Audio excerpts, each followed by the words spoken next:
Archivo Secreto Vaticano. Aquí, ocultos de los miles de turistas que cada día visitan las zonas abiertas al público, se guardan siglos de historia, pero también secretos y conspiraciones. Cartas papales, correspondencia real, documentos, entre ellos uno que por fin ahora sale a la luz. ¿Quién o quiénes lo ocultaron? ¿Por qué lo hicieron? Objetivo: arrinconar para siempre al cardenal Cisneros. De haber quedado vivo Cisneros unos años más, yo creo que el panorama de España hubiera cambiado totalmente. El hombre que lo dejó todo para convertirse en fraile. El fraile que se enfrentó a su propia iglesia. El hombre que lideró una de las mayores expediciones militares de la época. Nos puede parecer quizá utópico, pero para Cisneros era la recuperación de los santos lugares de Jerusalén. Él llega a decir que el olor de la pólvora le resultaba mucho más agradable que el del incienso. Inquisidor, confesor de la reina Isabel la Católica. La gran conspiración que se trama alrededor de Cisneros es qué pasa en Castilla a partir de la muerte de Isabel la Católica. Juana la Loca no está loca, pero entre su marido y luego su padre, pues la vuelven loca y la incapacitan. Detrás de todas estas maniobras está siempre Cisneros. Él desde muy joven tiene algunas facetas, diríamos, como secretas y muy extrañas, ¿no? Su hermano Belarmino intenta matarle. Su hermano Belarmino, que era franciscano como él, en una ocasión, llevado de los celos de la envidia, intenta matarle asfixiándole con una almohada. El hombre que pudo ser papa, el hombre que pudo ser santo. Siempre fue con el hábito franciscano. Se cuenta que cuando dormía, incluso en el arzobispado, tenía sus camas, con sus doseles, tal, pero que él sacaba un pequeño camastro de debajo de la cama, dormía ahí con su hábito y por la mañana lo escondía, deshacía la cama para hacer ver que había dormido ahí, entonces entraba al servicio. Intentaba fingir una vida de boato, de tal.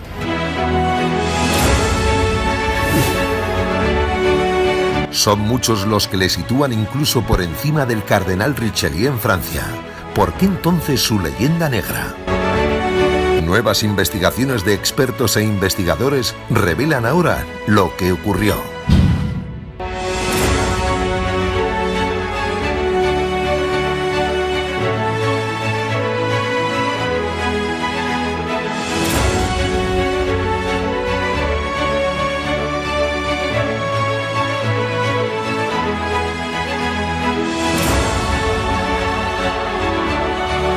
Conspiraciones, códigos ocultos, expedientes secretos. Expediente número 3180-3191. Expediente Cisneros.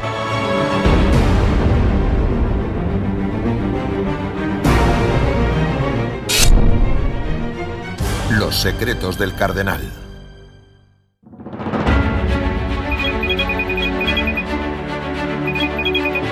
Estamos en el Vaticano, hasta aquí vienen cada año millones de turistas y millones de católicos que ponen su ojo especialmente allí, en aquel balcón donde habitualmente se suele asomar el Papa Francisco, o mejor dicho, su anterior nombre, Jorge Mario Bergoglio, porque muy poca gente sabe que en realidad ese era su nombre. Se lo cambió en homenaje a Francisco, a San Francisco de Asís. Es prácticamente lo mismo que hace 500 años hizo el cardenal Cisneros.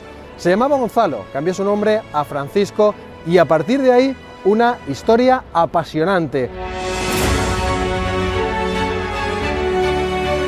Muchos años después llegaría ese proceso de beatificación, pero ese proceso sigue oculto aquí, tras estos muros, en el Archivo Secreto Vaticano.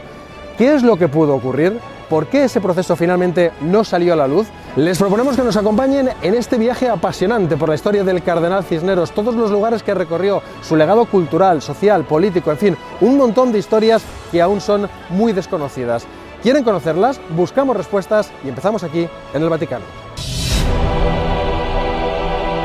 Este es Monseñor Carballo, uno de los hombres de máxima confianza del Papa. De hecho, fue el propio Papa Francisco quien lo reclamó para la Curia Vaticana. Es el número 2 de la Congregación para los Religiosos, pero durante años ha sido ministro general de los franciscanos. Conoce muy bien la figura de Cisneros. Yo situaría al cardenal Cisneros precisamente en ese filón de querer renovar constantemente la vida franciscana. Y esto lo logró gracias ciertamente al apoyo de los monarcas de su tiempo, pero se ve que tenía una buena preparación y sobre todo mucha inquietud. En primer lugar, hombre de iglesia. También fue político y después destacaría que fue un gran humanista. No podemos olvidar, él fundó la Universidad de Alcalá. Más de 100 años después de la muerte del cardenal, la universidad intentará que el Vaticano le haga santo. ¿Por qué fracasó? Para buscar más respuestas viajamos a Burdeos, Francia.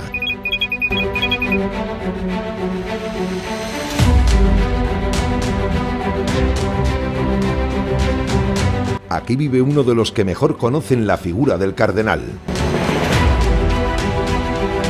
Premio Princesa de Asturias de las Ciencias Sociales y Premio Ciudad de Alcalá de las Artes y las Letras, el hispanista francés Josep Pérez es uno de los autores contemporáneos que más le ha estudiado. Los españoles parecen olvidarse totalmente de Cisneros. Se habla de ponerlo en los altares, pero la diplomacia española no pone ningún empeño en defender aquella causa. Son escritores, autores franceses, los que se dan cuenta de la caridad de este hombre. ¿Sí? Pero si este es un hombre de Estado muy superior a Richelieu. Basta pasear por cualquier ciudad francesa, el cardenal Richelieu está presente en numerosas calles. En España, no tantas. ¿Por qué? Si se compara Richelieu con Cisneros, vemos que algunas ideas son comunes, pero lo que le falta a Richelieu es la abnegación, el desinterés, la probidad de Cisneros, que nunca trató de enriquecerse personalmente. Buscamos más respuestas de ese odio hacia Cisneros.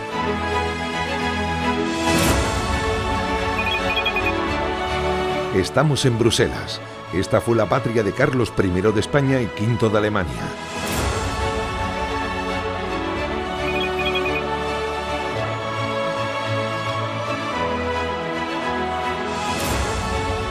Aquí también había nacido su padre, Felipe el Hermoso, conde de Flandes.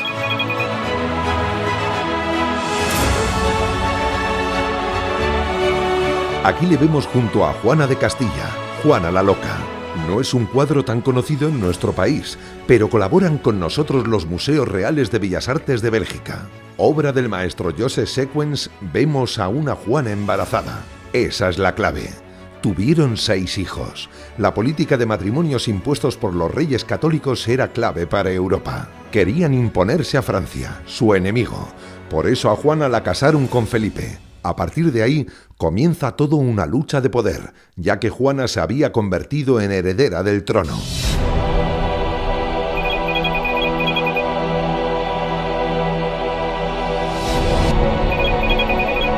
Este es el archivo de Simancas, Valladolid. Aquí se guardan muchos documentos que atestiguan que Carlos I fue realmente cruel con su madre Juana la Loca.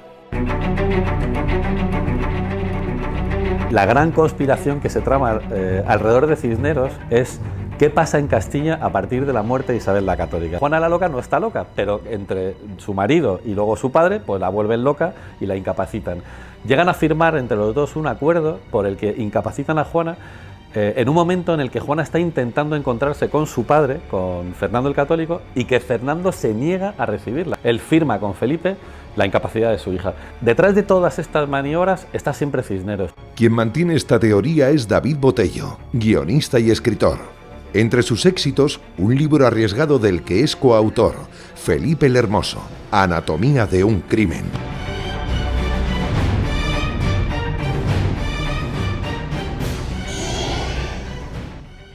Cisneros se mueve muy bien en este entorno complicado porque consigue ser consejero de Fernando el Católico, consigue ir a negociar en nombre de Fernando el Católico con Felipe. En ese momento se alía con Juana y llega un momento que está entre los tres. La intención fundamental de Cisneros en ese momento es evitar una guerra civil, y eso lo hace estupendamente. Consigue que efectivamente los bandos de los tres reyes que hay en Castilla no lleguen a las armas. El que más ganas tenía de guerra, el que más ganas tenía de venir aquí a imponerse por la fuerza de las armas, era Felipe el Hermoso. El presunto autor intelectual de ese crimen podría ser Cisneros. Cisneros estaba en el sitio adecuado, en el momento adecuado, antes de que se cometiese ese crimen.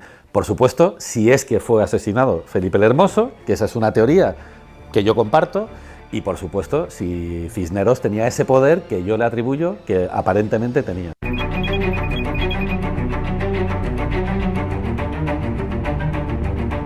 Esa noche se celebraba una fiesta en Burgos. Felipe el Hermoso había llegado a Burgos, que era una tierra hostil. La distribución de Castilla en ese momento era complicada porque había ciudades que eran partidarias de Felipe, había ciudades que eran partidarias de Juana y había ciudades que eran partidarias de Fernando. Entonces, Burgos era partidaria de Juana y en Burgos, Felipe, en una tierra hostil, muere, y muere en circunstancias muy extrañas. Por otra parte, Juana la Loca no fue esa noche a esa fiesta en donde presuntamente muere Felipe el Hermoso, porque Cisneros, que era su confesor, no se lo permite. Y los cronistas dicen, Juana no acudió a esa fiesta porque tenía ciertas sospechas. Esa noche sigue de juerga, come, cena, tiene contacto carnal con mujeres, es decir, disfruta una fiesta de sexo, drogas y rock and roll, pero del siglo XVI. ¿Y con quién se queda Juana esa noche? Con Cisneros. Es decir, Cisneros es la coartada de Juana para que nadie la involucre en esa muerte. Otra cosa sorprendente es que Felipe el Hermoso no muere inmediatamente después de beber ese vaso de agua que nos han contado todas las abuelas. Hijo mío, no bebas agua, que te va a pasar lo que a Felipe el Hermoso. Bueno, pues no muere inmediatamente después, muere 3 días después. Y el que le servía ese vaso de agua era un personaje que en ese momento estaba muy interesado en ganarse la confianza de Cisneros. ¿De verdad fue tan malvado Cisneros o simplemente luchaba por mantener vivo el deseo de la reina Isabel tras su muerte? Misterios, intrigas de palacio. Lo cierto es que otros investigadores tampoco descartan que la muerte de Cisneros fuera casual. Es probable que cuando él viaja a recibir a Carlos V, que le conocemos como Carlos V porque era rey de Alemania, cuando está llegando a Castilla, pues Cisneros sale a su encuentro. A Carlos no le interesa encontrarse con Cisneros y los nobles castellanos saben que no debe encontrarse con él porque sabe que a pesar de que tiene 80 años es un tío muy influyente, que es un tío muy honesto, que es un tío muy íntegro y que puede convencer a Carlos de ciertas cosas que a lo mejor no interesaban que le convenciese, ¿no? Y cuando llegan a Roa, pues Cisneros muere sin llegar a encontrarse con Carlos, ¿no?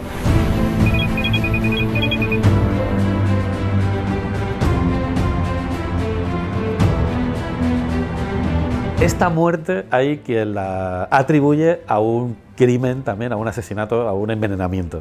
Hay varias teorías al respecto, una de ellas simplemente dicen que murió porque ya estaba muy enfermo, otros porque comió una trucha en mal estado, pero también hay una teoría que dice que fue envenenado. Bueno, pues que ya le corría cierta urgencia a los flamencos el que Cisneros falleciera, que no se produjera nunca ese encuentro. Este es Vicente Sánchez Moltó, cronista oficial de Alcalá de Henares. Carlos nace fuera de España, de hecho no sabía nada de español cuando llega a España, no sabía castellano. Cuando se encuentra con su madre en Tordesillas, tiene que hablarla en francés porque no conoce la lengua. El desconocimiento era absoluto y total. Cisneros lo que pretendía era un poco ponerle, ¿no? que conociera bien el sitio en el que la corona que iba a ocupar. Quizás si se hubiera encontrado con Cisneros, se habría evitado posteriormente, en el año 1521, se habría evitado la revolución de los comuneros, la revolución de las comunidades de Castilla, ¿no? Pero las luchas de poder no cesan. Estamos en Alcalá de Henares. Nos situamos en su ayuntamiento para ver este impresionante cuadro. Propiedad del Museo del Prado, refleja una de las más famosas frases del cardenal. En cierta ocasión, por los nobles se enfrentan a él, llega un momento en el que le dicen, bueno, vamos a ver, ¿cuáles son tus poderes? ¿No? Poniéndole en duda, ¿no?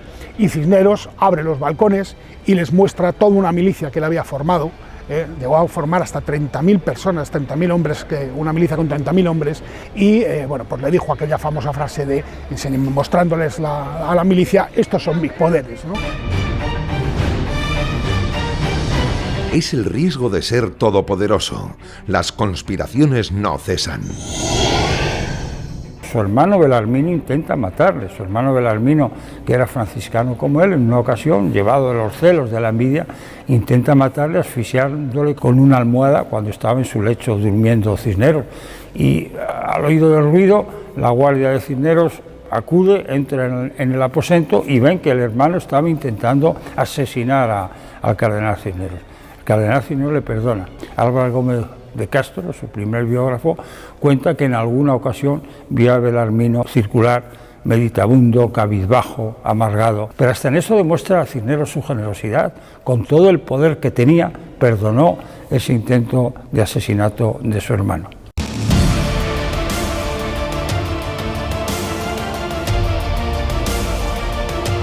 ¿Fue entonces Cisneros menos malo de lo que afirma su leyenda negra?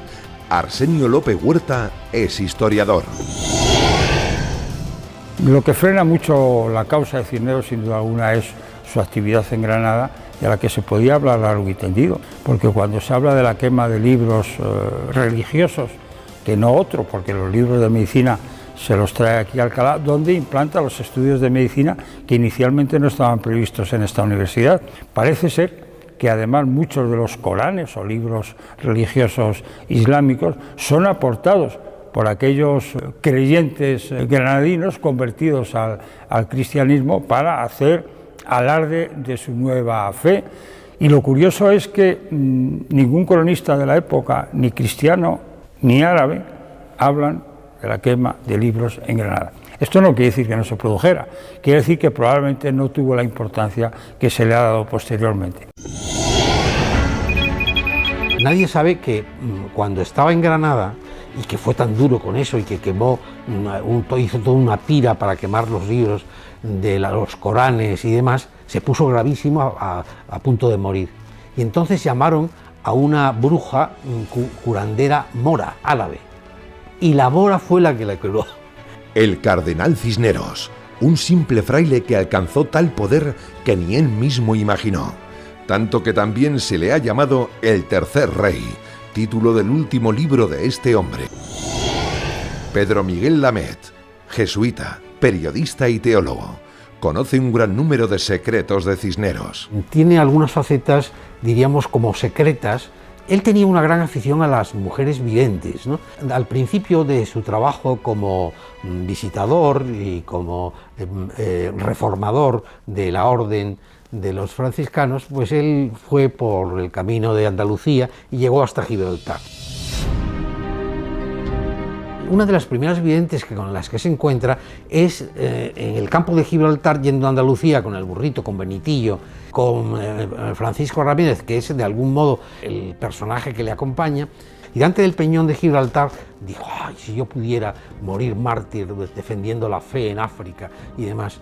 Y entonces al día siguiente va a visitar a una bruja, una vidente, que se llamaba La Cuerva porque vestía de negro. Pues la vidente le dice: mira, usted va a ser un personaje mucho más importante que todo eso, porque va a poder gobernar en España. Claro, eso es una de las, diríamos, premoniciones que tiene y que le cambia un poco la vida, ¿no? Tenía unas visiones muy extrañas, ¿no? Y en algunas cosas incluso las defiende delante de la Inquisición. Fíjate que es inquisidor general y no se le recuerda por ser el peor inquisidor general. Cuando hay Inquisición general en toda Europa, que parece que sea un invento de aquí, y no, es una idea también importada, ¿no? Quema Coranes, pero salva muchos libros que ya los destina a la universidad. Pero también hay que situarse en el contexto de la época, ¿no? Por la diferencia de culturas, diferencia de idiomas, diferencia también de diplomacias, ¿no? No existía seguramente ese contacto, ¿no? No teníamos una ONU, no teníamos, ¿no?, unos foros así más de diálogo internacionales. Entonces yo creo que articula el discurso de la época, que es el discurso de la conquista. La edad y la cultura y la educación le van volviendo cada vez más tolerante. Pere Ponce es actor. Ha trabajado en numerosas series, películas y obras de teatro. En su última obra da vida a un Cisneros muy particular. Para empaparse del personaje no solo ha leído libros y más libros del cardenal, le acompañamos en su visita a uno de los conventos que fundó Cisneros en Alcalá de Henares. De forma excepcional, las hermanas clarisas abren los numerosos cerrojos de su clausura. Permiten que durante unas horas pueda convivir con ellas para estudiar mejor el personaje. Buenos días. ¿Qué tal? ¿Cómo estamos? Aquí custodian valiosos objetos personales del cardenal, desde su testamento original a un báculo nazarí propiedad del último rey nazarí de Granada.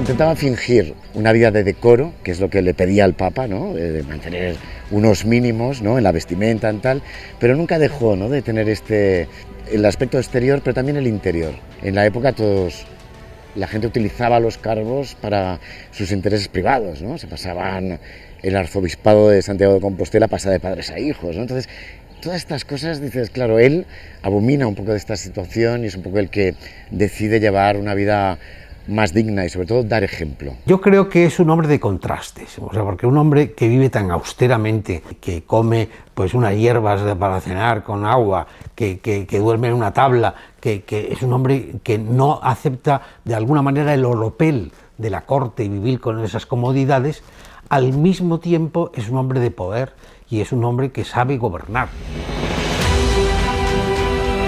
Podría llevar una carrera eclesiástica normal, pero cuando cumple 50 años, no se sabe por qué, pero lo deja todo.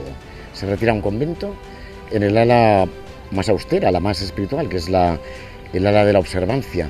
Entonces, en ese camino de austeridad es un camino que adoptará durante toda su vida, que no le abandonará.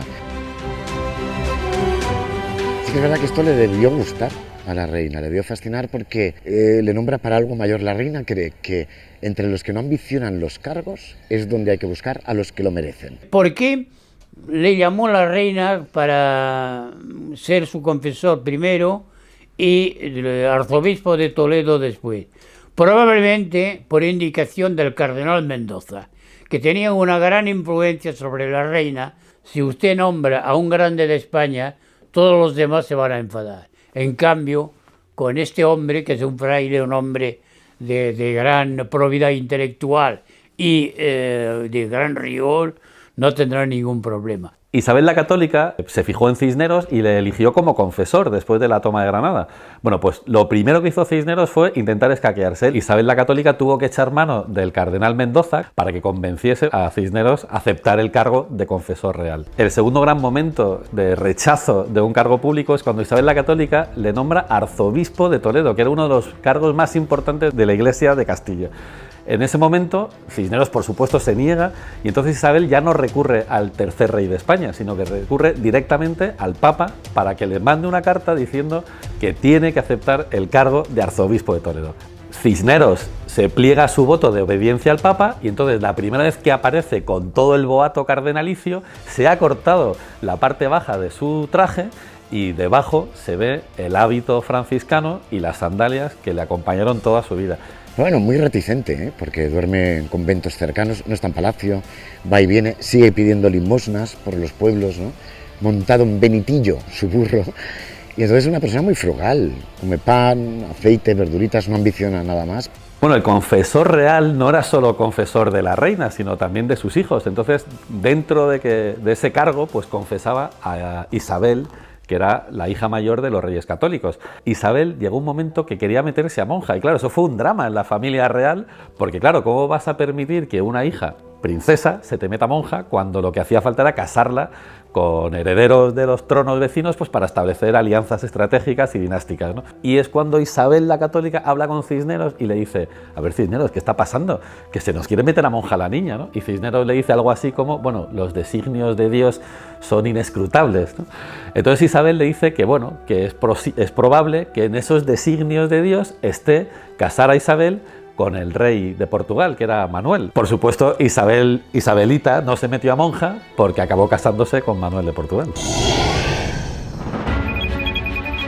Nos situamos en Toledo, la gran ciudad del poder, de los arzobispos. Esta es la catedral.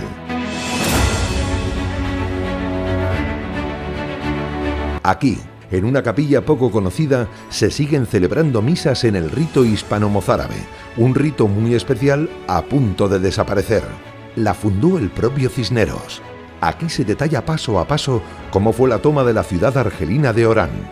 Fue una de las mayores expediciones militares de la época. A la cabeza el cardenal Cisneros, quien viajó con las tropas a pesar de contar ya con 73 años. Cisneros siempre se mostró muy fiel a las indicaciones y a la política de la reina. Sabía que podía contar con Cisneros, que era un hombre de Estado, pues esta era la indicación que le había dejado Isabel la Católica en el testamento de 1504. No se olviden de África. Y Cisneros cumplió. Desembarcó un montón de expedición sobre Orán y la idea era de seguir desde allí por todo el África, restablecer el catolicismo en África y llegar a Egipto.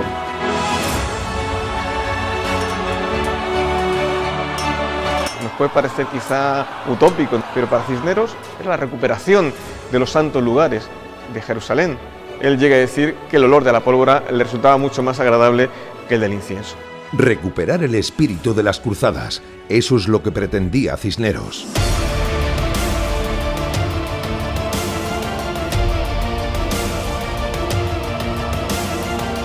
Implicó un gran despliegue naval, implicó movilizar recursos, movilizar soldados y detrás de ello la persona de Cisneros.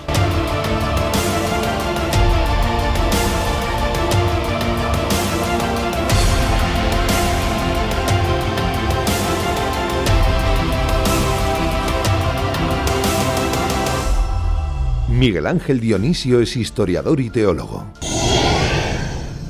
Cisneros hace representar a todos los arzobispos de Toledo anteriores a él, desde el primero, según la tradición, San Eugenio, y en último lugar se hace representar él. Como podemos observar, es una auténtica joya, una pequeña capilla sistina toledana. Pero incluso las pinturas guardan secretos y reflejan las luchas de poder. De un lado, Cisneros y Mendoza, su mentor. Del otro, mirando justo al lado contrario, Carrillo, su enemigo. Una muestra de esta oposición puede ser, no sé, quizá de modo anecdótico y curioso, que ambos arzobispos miran cada uno para un lado en la representación que Juan de Borgoña hizo de los antecesores del cardenal Cisneros. Secretos que pocos conocemos y en los que casi nunca se fijan los miles de turistas que pasan por aquí cada día. Lo mismo ocurre con este balcón semi-escondido. Situado en la parte superior de la catedral, desde aquí podía oír misa la reina y observar quién estaba presente. Aquella puerta que encontramos al fondo da acceso a esas dependencias y que están situadas sobre la bóveda de una de las naves laterales de la catedral. A solo unos metros de la catedral se encuentra el archivo diocesano. Aquí también se guardan numerosos documentos de los arzobispos de Toledo. Están custodiados con estrictas medidas de seguridad y a una temperatura constante.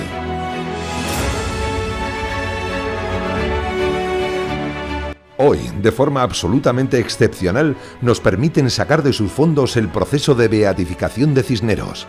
Es prácticamente igual al que se guarda en el Archivo Secreto Vaticano. ¿Por qué abrir un proceso para declarar santo a Cisneros? Un proceso de beatificación consiste fundamentalmente en recopilar toda la documentación referente acerca del personaje, es como un acto judicial. Y al final hay que sopesar si los informes positivos son más y de mayor calidad que los negativos.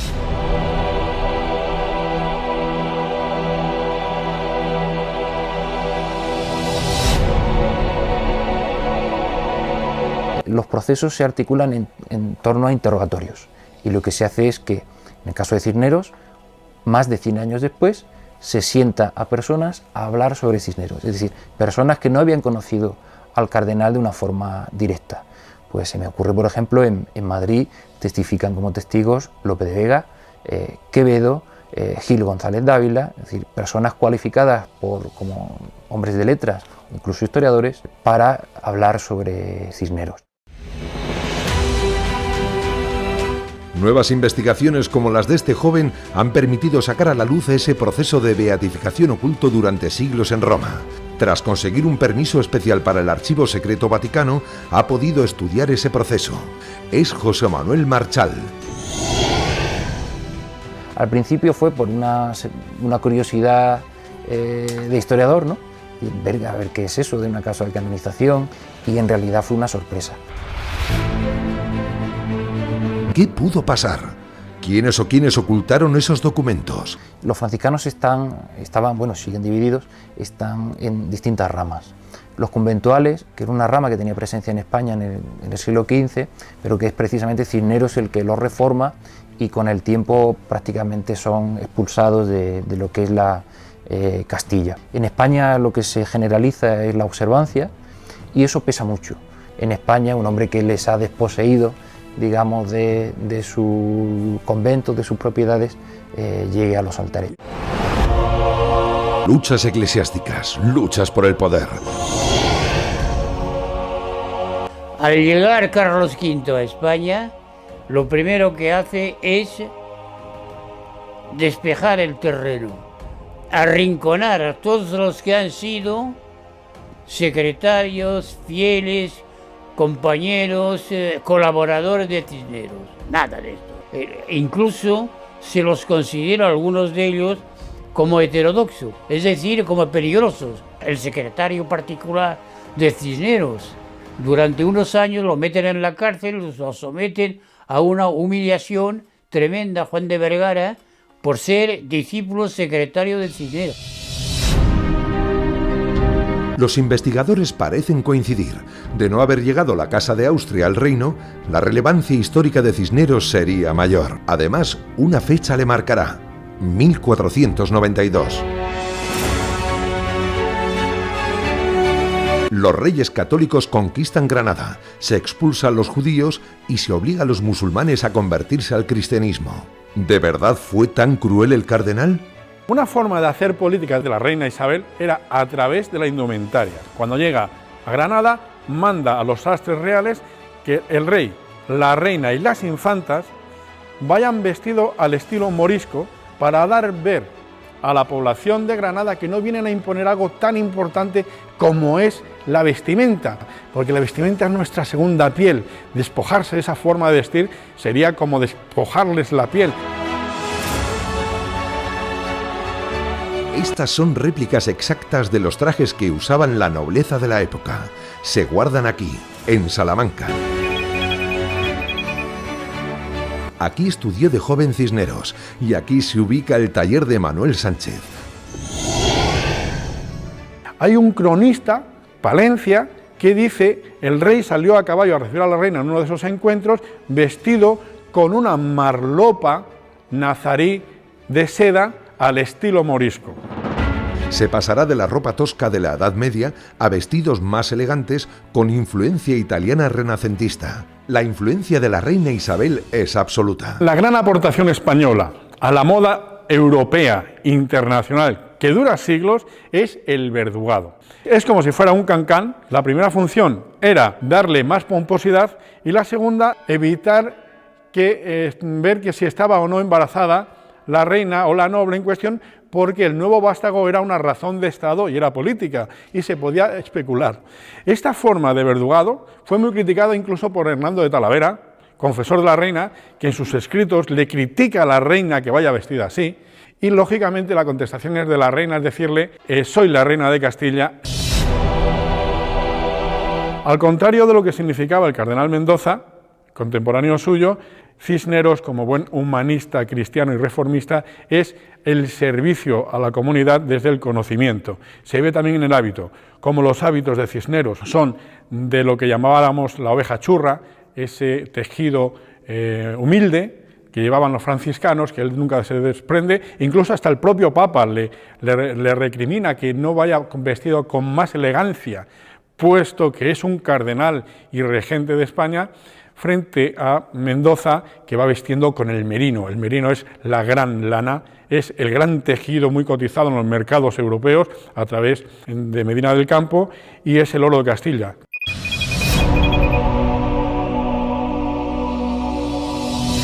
Tanto es así que estaba prohibido sacar una oveja merina sin decreto real, so pena de muerte, porque era un paño y un vellón, y sigue siendo el mejor vellón de lana. Mendoza y Cisneros.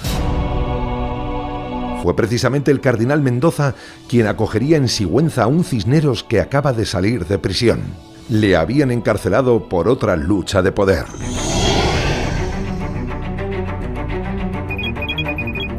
Uceda, Guadalajara. Al intentar tomar posesión de su arciprestazgo, se encuentra con la oposición del arzobispo Carrillo de Acuña. Este ya tenía reservado el puesto para un familiar suyo. No dudó en quitárselo de en medio.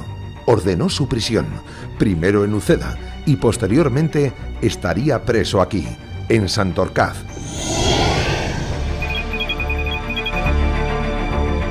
Para algunos autores meses, para otros años. Pero lo cierto es que aquí estuvo entre rejas, en el castillo de Torremocha, hoy casi en ruinas junto a la iglesia.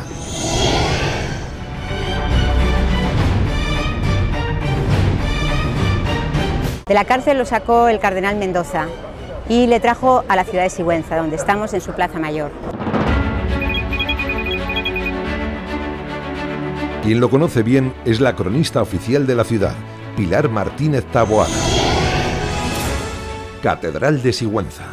Aquí Cisneros ocuparía los cargos de capellán mayor y vicario general de la diócesis en 1480. Ser provisor en ese momento de cardenal Mendoza era dirigir la ciudad, porque Mendoza era señor de la ciudad, junto con el cabildo. Entonces aquí en esta ciudad Cisneros va a aprender a dirigir un lugar, a dirigir luego, dirigirá un país. Tras esta puerta del siglo XVII se esconde la original puerta de la cadena. Se llama así porque aquí se impartía justicia. Había días que tenía que sentarse allí, detrás de una cadena, para estar dirigiendo los juicios. Como eran los obispos los señores de la ciudad, sus representantes, que es el provisor, pues tenía que estar presente en los juicios. Claro, la justicia es completamente diferente. En este momento el señor de la ciudad era de alguna manera quien impartía justicia. Esta es la imagen más famosa de Sigüenza, la tumba del joven doncel que murió en la conquista de Granada. Nuevos estudios revelan que incluso él pudo llegar a conocer a Cisneros. Yo estoy segura que se conocieron, porque realmente hay que pensar que Cisneros es el provisor de Mendoza y la familia de Martín Vázquez de Arce, su padre, es el secretario de la hermana de Mendoza, del duque del Infantado.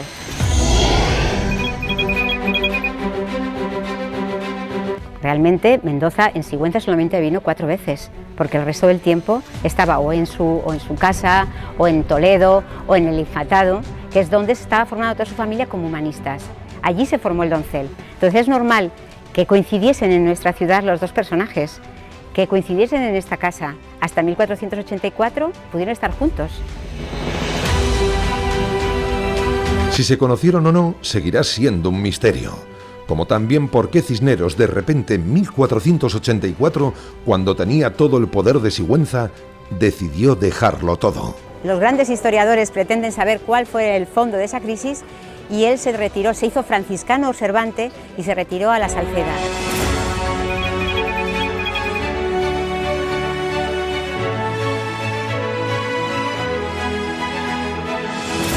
La Salceda era uno de esos monasterios que estaban en un lugar retirado. Era un monte con una serie de lugares de oración donde se retiraba cada uno de sus monjes. En la actualidad de la Salceda no quedan más que unas ruinas. Fray Francisco Jiménez de Cisneros. Así se llamaría a partir de 1484. Decidió llamarse así en homenaje a San Francisco de Asís, fundador de los franciscanos, como haría posteriormente el actual Papa. Tenía casi 50 años. ¿Qué crisis espiritual sufrió para cambiarse incluso de nombre? Cisneros se llama así porque su familia procede de Cisneros. Su padre ya se llamaba Cisneros, su abuelo ya se llamaba Cisneros. Cisneros es un pueblecito de la provincia de Palencia, donde está el origen de la familia Cisneros.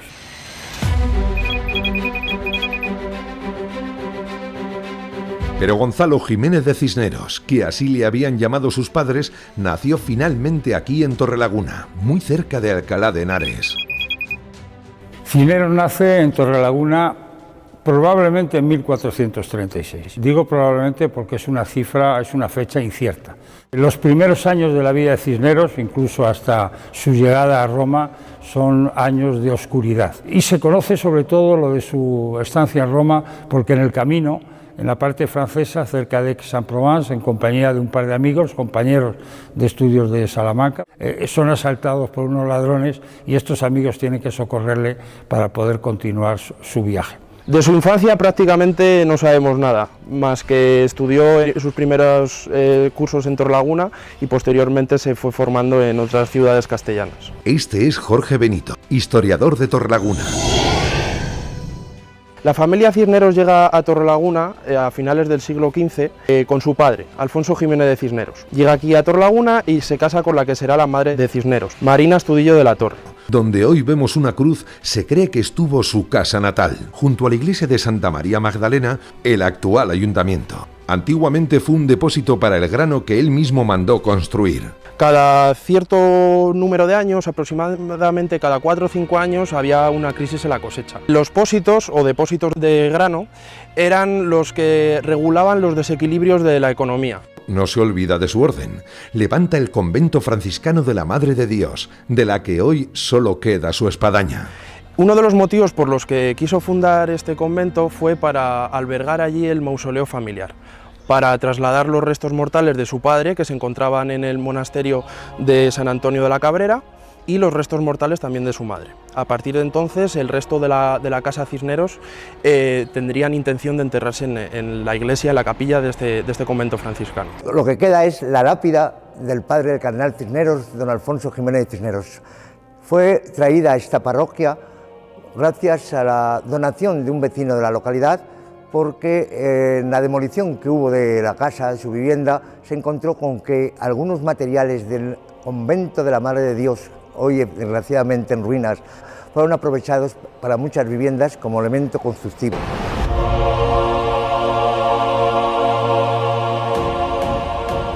Cisneros siempre estuvo muy ligado a su villa de Torrelaguna. Siempre le preocupó que tuviera la magnificencia y sobre todo la dignidad, no solo en la cuestión civil, sino sobre todo en lo religioso. Él aprovecha la ocasión para terminar las obras de la iglesia con una portada principal dedicada a San Ildefonso. En ella, dividida en 3 puertas, en la central y principal, aparece la escena de la Virgen María imponiéndole la casulla a San Ildefonso, patrón del arzobispado de Toledo. Si hacemos un paralelismo iconográfico, sí que podríamos ver la imagen de Isabel la Católica imponiéndole la casulla de arzobispo a Cisneros, ya que fue la principal mediadora para conseguir ese título. La reina no dudó en que el cardenal no fuera solo su confesor. Poco a poco también la guiará en la política del reino. Tras el descubrimiento de América, será precisamente el cardenal una de las figuras claves para la evangelización y la conversión al cristianismo de muchos americanos. Todavía hoy, en México, se conocen los franciscanos como los primeros evangelizadores. Allí se nos llama los 12 apóstoles, a los primeros que fueron. Y cuando se ve el hábito franciscano, pues los niños y no niños corren para besar el cordón.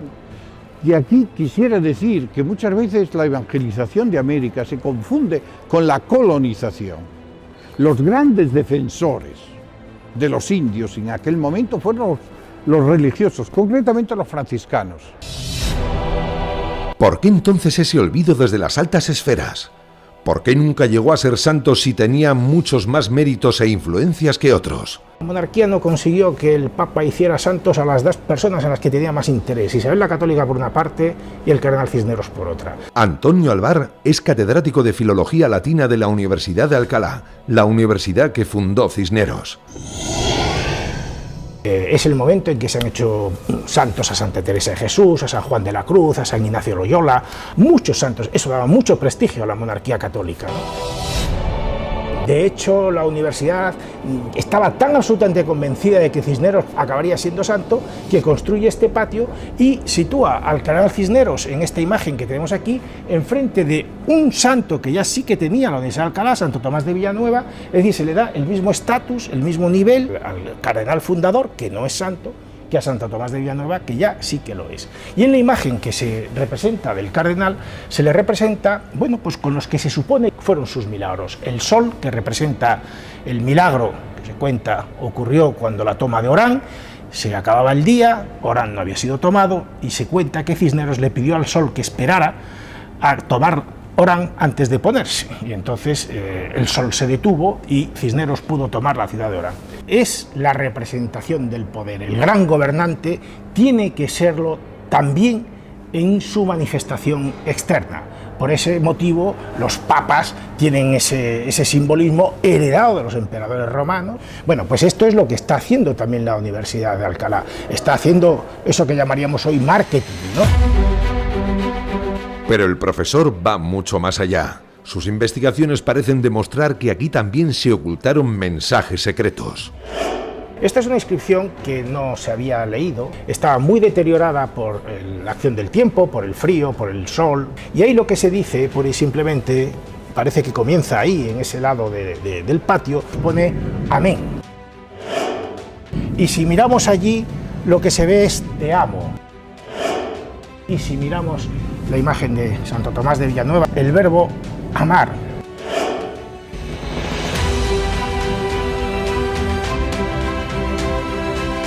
Esto es curioso cómo se conjuga aquí un texto que está escrito en latín con unas palabras colocadas expresamente en unos lugares muy significativos.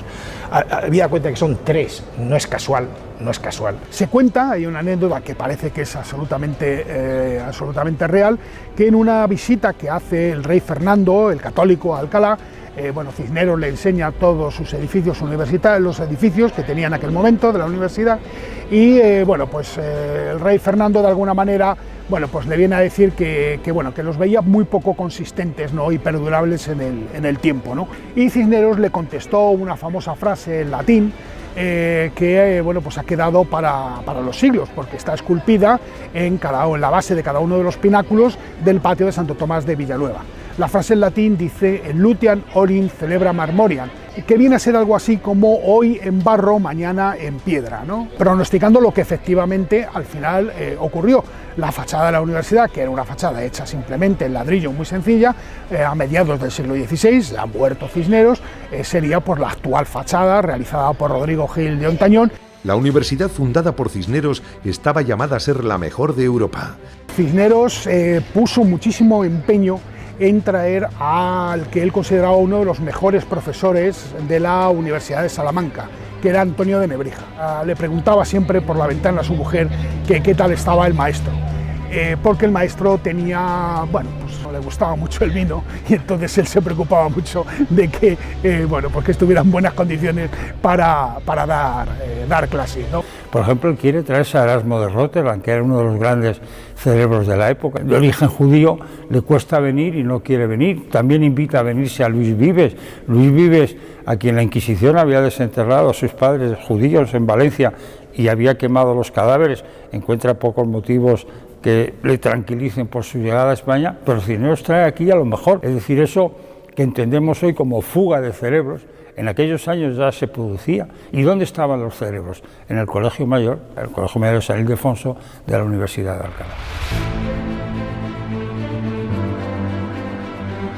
La heráldica que utilizó el cardenal Cisneros era el escudo de armas de la familia Cisneros, era un ajedrezado, 15 jaqueles. El hecho de que fuera primero arzobispo de Toledo y posteriormente cardenal hizo que se le añadieran lo que se llaman los órdenes de borlas, el sombrero y los órdenes de borlas a los laterales. Se añaden en muchas ocasiones los cisnes, como una referencia al apellido Cisneros, aunque no está en absoluto, no hay nada claro, ni muchísimo menos, que el apellido provenga de la palabra cisne, ¿no? Y es precisamente ese escudo, el escudo con los cisnes, el que utilizará posteriormente, asumirá como propio el Colegio Mayor de San Ildefonso y por lo tanto la Universidad de Alcalá. Él dijo que de las cosas que más orgulloso se sentía era la fundación de la Universidad de Alcalá. ¿Por qué? Porque lo que él quería era hacer una universidad moderna, innovadora, incorporar a científicos extranjeros a la universidad, sin distinción de ideologías, más allá incluso de los conflictos religiosos, que era evidente que eran muy importantes en ese momento en España, ¿no? Los libros que salva son los libros científicos, escritos en árabe, y Cisneros era cardenal, fraile franciscano, evidentemente no podía compartir los principios del Islam. Sin embargo, no tiene ningún problema en respetar la ciencia que otra civilización, otra cultura había hecho. Esta fue otra de sus obras cumbre, la Biblia Políglota Complutense, una Biblia en griego, latín, hebreo y arameo. Todo un alarde tipográfico para el que se tardaron 15 años hasta que se pudo completar. El cardenal no dudó en comprar muchos manuscritos e invitó a los mejores teólogos de la época sin importarle, paradójicamente, si su origen era judío o musulmán. Cisneros ciertamente tiene mucho que ver con la expulsión de los musulmanes de España, pero al mismo tiempo él los vuelve a llamar para poder traducir la Sagrada Escritura, la Biblia, en las lenguas orientales. Aunque en su testamento Cisneros dejó dicho claramente que quería ser enterrado en la capilla de la universidad, actualmente no es así. Sus restos están en la catedral tras numerosos avatares políticos y luchas entre instituciones. Sabemos que Cisneros estableció en su testamento ser enterrado en Alcalá de Henares, en concreto en la capilla de San Ildefonso de la universidad, y así fue, y allí permanecieron sus restos junto con el sepulcro hasta mediados del siglo XIX, cuando, debido a la desamortización de la universidad, el sepulcro y los restos del cardenal fueron traídos a esta iglesia magistral. Juan Miguel Prim es delegado episcopal para la cultura en Alcalá. Detrás de este relieve, justamente en la puertecita que se ve donde pone "aquí yacen sus restos", hay un cofre con los restos del cardenal. Aquí destacamos sobre todo la condición de Cisneros como gran reformador de la vida de la Iglesia, tanto de las órdenes religiosas como del mismo clero, de los sacerdotes, y también en aquellos estamentos que tenían que gobernar el reino, que tenían que gobernar España. Tal vez fuera ese espíritu abierto lo que frenara muchos de sus reconocimientos. Arzobispo de Toledo, candidato a papa. ¿Por qué entonces se frenó su expediente de beatificación? La beatificación en aquel momento de un hombre no es solo un acto religioso, es también una decisión de tipo político. Diversos motivos políticos, religiosos, impidieron que este proceso siguiera un proceso que quizá también se comenzó con cierto retraso. No sale porque en el siglo XVII choca con obstáculos fuertes. Llega un momento en el que retomarlo suponía tanto un gasto para la hacienda de la institución que lo retomara, tener que forzar de nuevo la influencia de la corona frente a la Santa Sede. La última carta que, cuando a instancias del Arzobispado de Toledo y de la propia Corte Española, se le pide al representante del proceso de canonización en Roma que siga adelante, la causa, como se llamaba, la respuesta de este personaje es: la causa ya no es causa. Cisneros y su leyenda negra. De haberse cruzado con Carlos I, tal vez el destino de España hubiera sido diferente. Finalmente el rey entraba triunfal en Valladolid en 1517, días después de la muerte de Cisneros. La política que quiso desempeñar el cardenal ya no se llevaría a cabo. Cisneros, el cardenal Cisneros, fue uno de los personajes más importantes de la transición del siglo XV al siglo XVI. Cisneros yo creo que se destaca sobre todo por ser un genio político en la España de los Reyes Católicos. Un hombre fundamental, arzobispo de Toledo, cardenal, primado de España, reformador de las órdenes religiosas. Un profundo reformador tanto de la política del Reino de Castilla como de la Iglesia. Seguramente gracias a sus reformas el luteranismo no triunfa en España, y fue un hombre que supo entender por dónde iban los aires y por dónde iban los vientos en su época. Es un hombre que siempre hizo lo que debía de hacer. Cisneros, luces y sombras, pero pocos saben que parte de su legado y sus reformas permanecen en el siglo XXI. Fue él quien reformó al clero para que estudiaran y fueran cultos.